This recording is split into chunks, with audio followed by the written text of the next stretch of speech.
Aceh Selatan, 5 hektar lahan pertanian warga Desa Luk Pauh, Kecamatan Sawang, Kabupaten Aceh Selatan hangus terbakar pada Rabu 18 September 2019. Kepala Pelaksana Badan Penanggulangan Bencana Daerah Aceh Selatan, Cuk Saja Lisma, mengatakan kebakaran lahan terjadi di kawasan pergunungan warga Desa Luk Pauh, Kecamatan Sawang.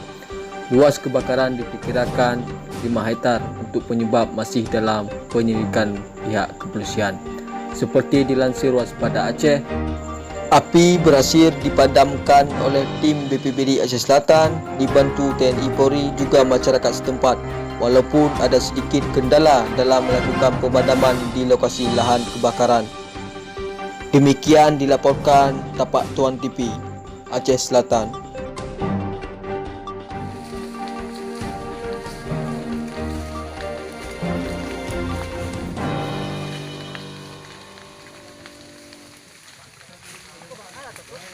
Ini adalah proses pembatasan api agar apinya tidak merambat, tapi titik api sudah mulai mendekati lokasi untuk dibatasi tersebut.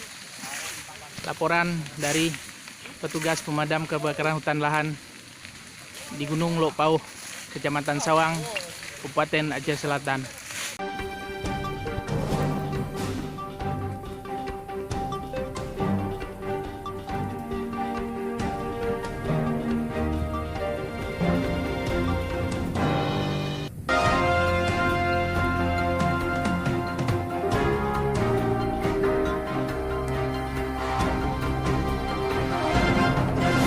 Tahu kita